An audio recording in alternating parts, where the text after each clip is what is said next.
Zipper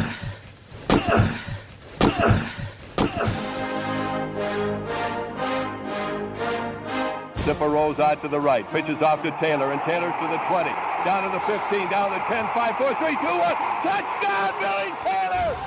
Touchdown, Billy Taylor! Billy Taylor scored a touchdown from 21 yards out. The crowd goes berserk. It was November 22nd, 1969. That they came to Barry, Michigan, all dressed in maize and blue. The words were said, the prayers were read, and everybody cried. But when they closed the coffin, there was someone else inside.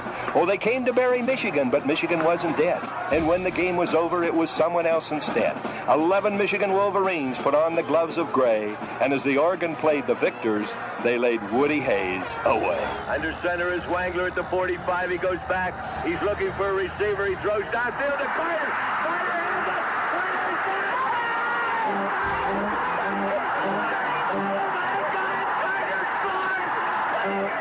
Who's got it better than us? Nobody!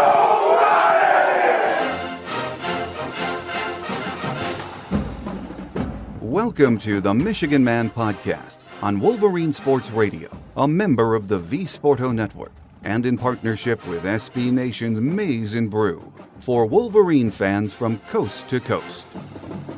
Go Blue, and welcome to this week's Rutgers Visitors edition of the show. I'm your host, Mike Fitzpatrick. Our guest is going to be beat writer James Kratch from NJ Advance Media and the Newark Star-Ledger. Before he joins us, my view from Section 17 to get us started. After last year, I still pinch myself to make sure we are actually watching Michigan football again in the big house with fans, and better yet, winning games the old-fashioned way so far, with a physical running game and fast, aggressive defense. It's been fun to watch, but again, it's only 3 games. This week it gets real. The Big Ten season gets underway, and the days of taking any opponent in the Big Ten for granted, they're long gone. Now, I'm not saying Rutgers can match up with us player for player, but Greg Schiano is a good old-school coach, and he brings his teams ready to play. He's been a highly regarded coach wherever he's been. He's also recruiting at a very high level. My guest today says he likes what he sees from this Rutgers team. They have some players on both sides of the ball, and they will be more competitive in the Big Ten this year. But he cannot imagine a way they get a W in the Big House this Saturday. Up next on this week's Visitors Edition is Rutgers beat writer James Kratch from the Newark Star-Ledger and NewJersey.com. So stay with us.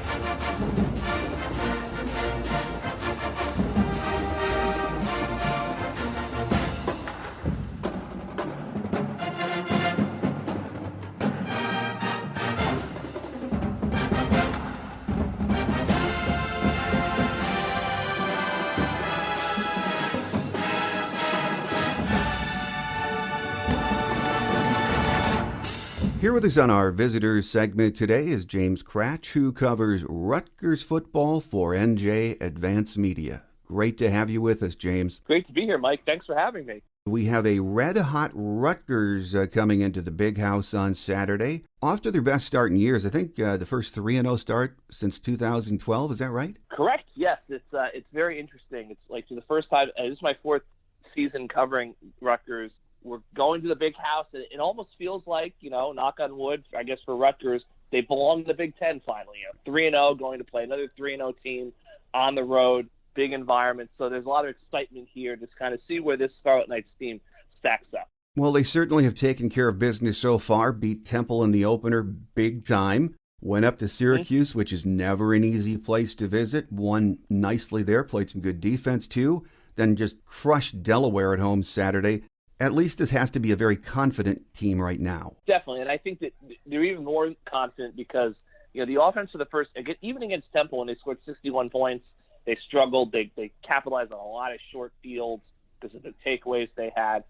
They struggled against Syracuse, but they really kind of opened things up and got back to a little bit what they looked like last season when they had the best, offensive season since they've been in the Big Ten.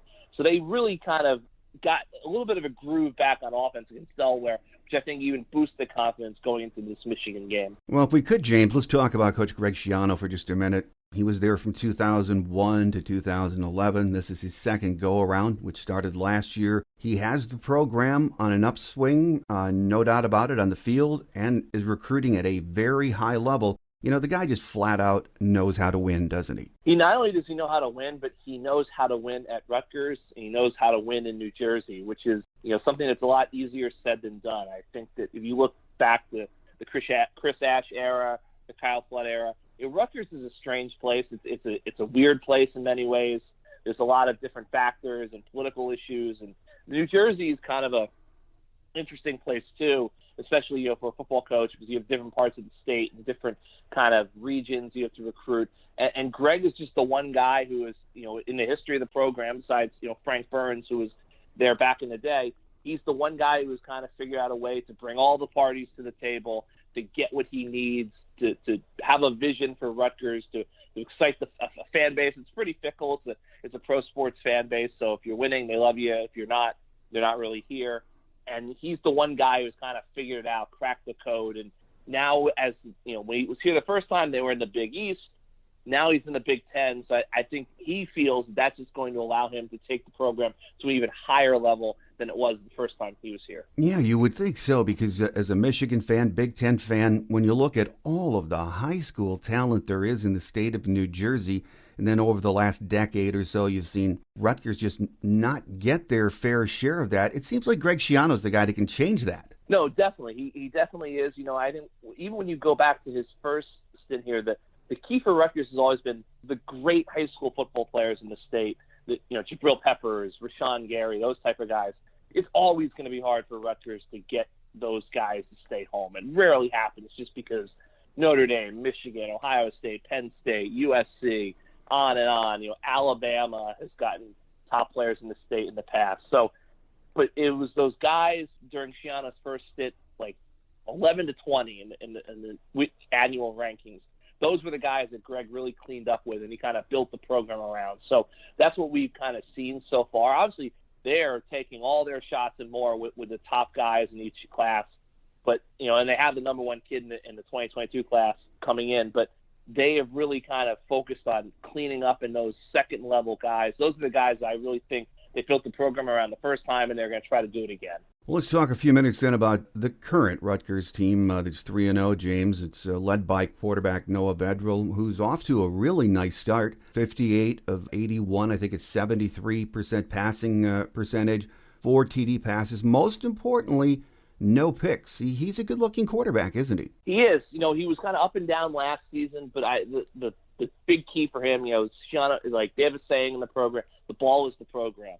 The thing Greg Schiano hates more than anything is turning the ball over. They haven't done it yet this year. Vedral's been extremely good with the football, which is something that's not necessarily a surprise, but it is noteworthy because, he threw 8 picks last year. I think the 9 touchdown passes. He threw 3 picks, some of them backbreakers when they lost Illinois, a game they probably should have won. He's really done a good job protecting the football. His completion percentage is high, as you've mentioned. There's been a lot of quick passes. The big question for Vedral coming into the year was, does he have the arm strength to get the ball down the field? I think he answered some of those critics against Delaware with some deep shots, but it's not just him. It's also on the offensive line to protect and give him time. That was an issue the first 2 weeks, less of an issue against Delaware. We have to consider the competition, consider the fact that they ran a lot of 7- and 8-man protection packages to kind of give him that time.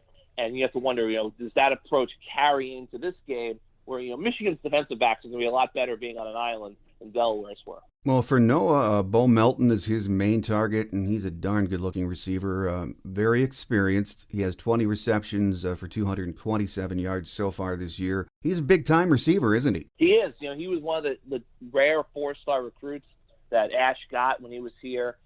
Kind of took a little bit of time to develop, but once Schiano came in, brought in Tyquan Underwood, one of the program's all-time greats, as a receivers coach, Bo's kind of taken off. So he's gone from a good receiver to an NFL prospect, and I think a guy who has a chance to be an all Big Ten player this year. And he's not a really big guy, is he? No, not at all. I don't have the roster in front of me, but I would say no tall. He's a little bit taller than he looks on TV, but he's probably barely at 6 foot, if that. Yeah.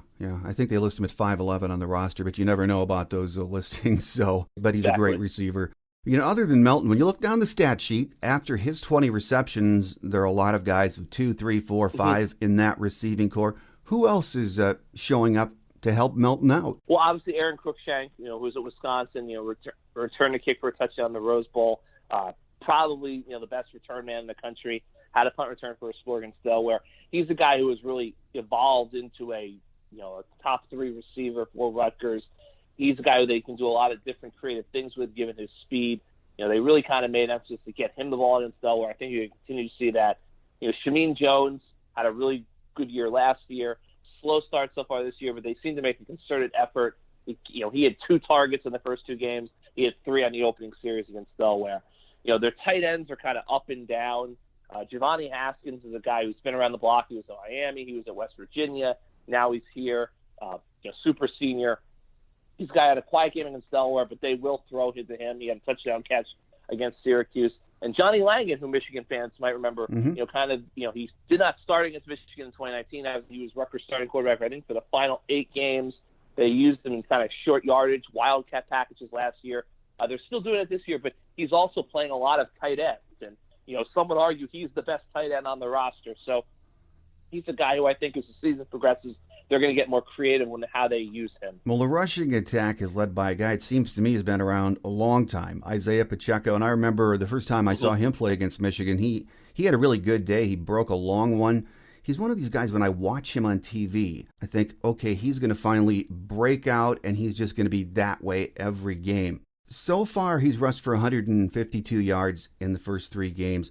He's the workhorse, isn't he? Definitely is, and I agree with you. He's one of those guys who, for years now, it feels like you've been even going to this year. Okay, this is the breakout year. This is the breakout year. I still think he can get there. The 2 things with Pacheco, one, Rutgers with their play calling, more so last year than this season, there just felt like moments where it's almost like they forgot he was there. And obviously they didn't forget he was on the team, but it just almost felt like he would fall out of the flow of the game and wouldn't get his. I think he's one of those classic running backs where he gets stronger as the game goes on. You need to give him 20, 25 carries, and he's going to be at his best, in the fourth quarter. The other thing with Pacheco is when he gets his shoulders upfield, squared upfield, north-south runner, no one, it's really hard to tackle him.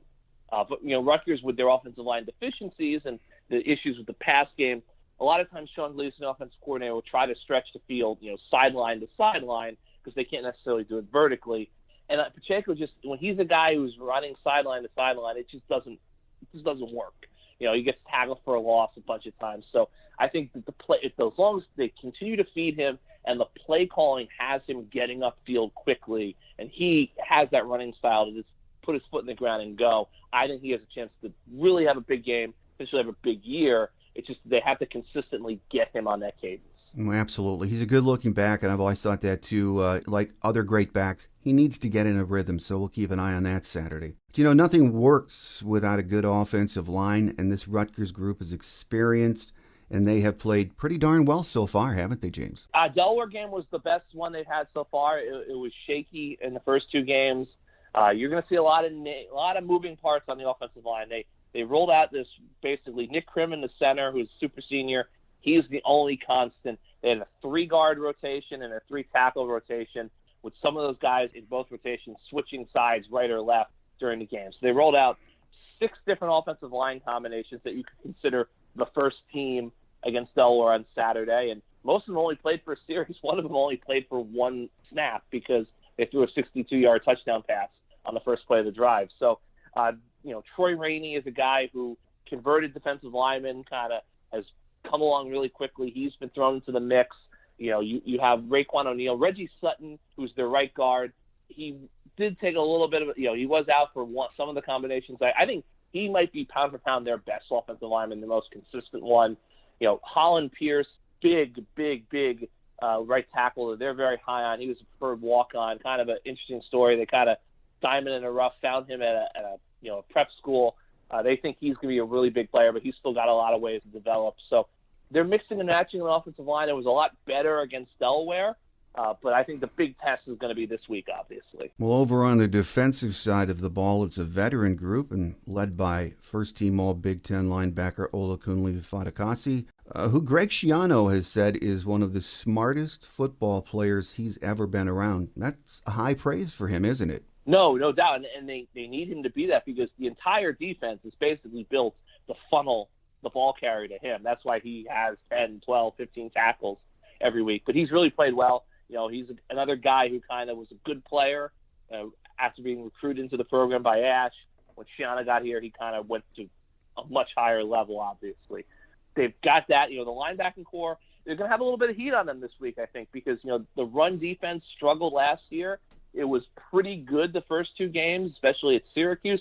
They really struggled against Delaware. Delaware ran the ball a good amount. And coming into this week, when we know Michigan is going to run the ball, and Blake Corum is a budding Heisman candidate. They have the nation's best rushing attack. And even going back to last year's triple overtime game, that game kind of turned in the second half when Michigan started to assert itself on the ground. So there's going to be some pressure on that linebacking core and on Fatukasi in particular. They've got to be much better against the run. Well, overall, in the first three games so far, have you been fairly impressed with the overall play of the defense? Yes. I mean, ball hawking, 8 takeaways. I think they still have the nation's best turnover margin at +8. I do think that, the run defense is a concern. The pass rush has been very effective.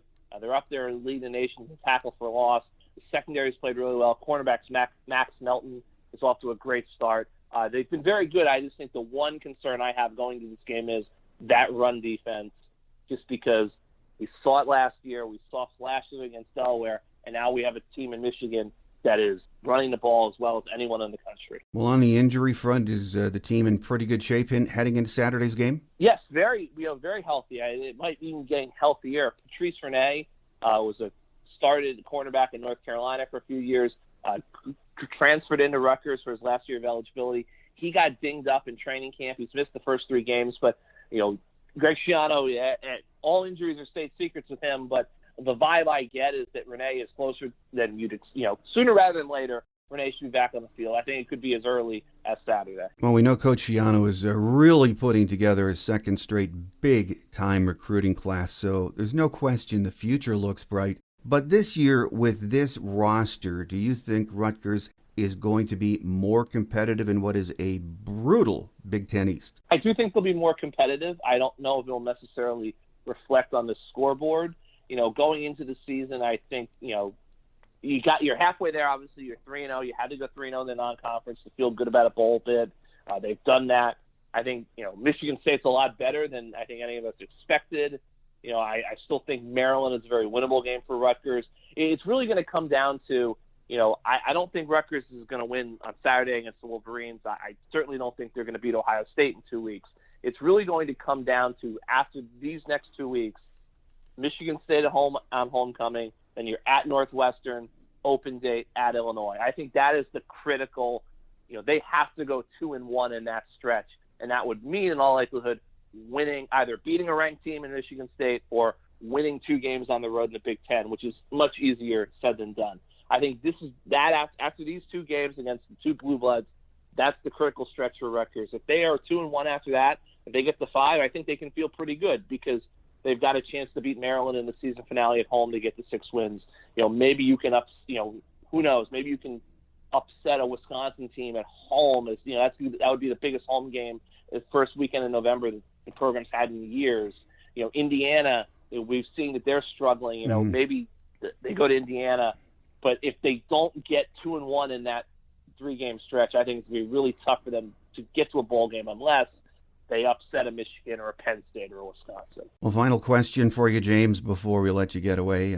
Saturday's game opens the Big Ten schedule for both teams, for most of the conference. A few teams have played conference games. What do you see as the key matchup in this game from a Rutgers perspective against Michigan on both sides of the ball? Defensively, they have to stop the run. I mean, that is critical. They have to stop the run. And look, I still think that stopping the run could mean that Michigan rushes for 250 yards. I think it's more so containing the run. I go back to 2018. They played really well at Wisconsin that year, and Jonathan Taylor had a big day, but they kind of contained him in the second half and before the game kind of got away from them later on. So I think containing that Michigan run game, don't be gashed on the ground. That's key for them. On the offensive side of the ball, I look at Michigan. Obviously, you got to block Aiden Hutchinson. That's going to be critical for Rutgers. They have to stop, keep him at bay. But I do think that, I believe Michigan is toward the bottom nationally in tackles for loss. I think that's something that helps Rutgers. That offensive line can hold up. They have to prevent negative plays, and they obviously have to protect the football. This is a game where they haven't turned the ball over all this year, and it's hard to turn over the ball at the big house and have a chance to win. Oh, absolutely. Coach Schiano, I think at his presser the other day said that basically, we're better, we've really improved, but we have to play clean football to stay in games. No doubt. Here with us on our visitors segment today has been James Kratch, who covers Rutgers football for NJ Advanced Media. James, it's been a pleasure having you with us on the show, and enjoy your Saturday in Ann Arbor. You got it, Mike. Thank you.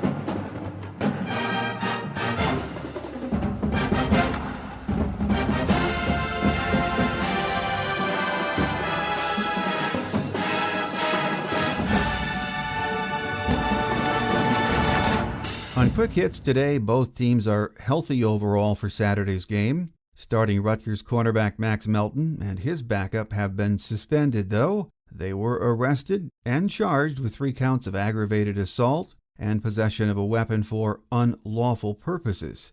No word on how long their suspension will last, but they will not be playing this Saturday. Here are some game day notes of interest. We lead the series with 6 wins against 1 loss. That loss was memorable in that it was the first time we ever played Rutgers. They won in Piscataway on a Saturday night and celebrated like they won the Big Ten championship. I think most of us remember that well. The final score was 26-24, and the game was played on October 4th, 2014. Last year we won there 48-42 in 3 overtimes. This is Greg Schiano's second year back after being head coach from 2001 to 2011. He is 6-6 since his return and 74-73 overall in his 13 years of coaching. Rutgers was 3-6 last year. They have 21 starters back, 11 on offense, 8 on defense, and 2 specialists. Their last postseason appearance was in the 2014 Quick Lane Bowl, a 40-21 win over North Carolina. Saturday's game kicks off at 3:30 p.m., and the weatherman says we'll start the day with showers. In the afternoon, though, it will be cloudy, but it should be dry. Temps will top out in the afternoon in the mid-60s. So if we take care of Rutgers, it will set up a huge matchup next Saturday in Madison against the Badgers. The kick time has already been set for 12 noon Eastern Time. On next Tuesday's show, my scheduled guest is Nick Baumgartner from The Athletic. Then on Thursday, we'll hear from Matt LePay. He's the radio play-by-play voice of the Badgers, so make sure you join us. First things first, though, we need to take care of Rutgers in that Big Ten opener Saturday. That will do it for this week. I'm your host, Mike Fitzpatrick. Have a great Wolverine week, everyone. Think victory, beat Rutgers. Until we meet again, take care, and as always, go blue. Thanks for joining us today on The Michigan Man, here on Wolverine Sports Radio, a member of the V Sporto Network, and in partnership with SB Nation's Maize and Brew. Our listener lines are open 24/7 for your calls at 313-263-4842. That's 313-263-4842. Or email us at themichiganmanpodcast@yahoo.com. That's themichiganmanpodcast@yahoo.com. The Michigan Man podcast is produced at the studios of Robin Lynn Productions, Allen Park, Michigan, and is not affiliated with the University of Michigan. Go Blue!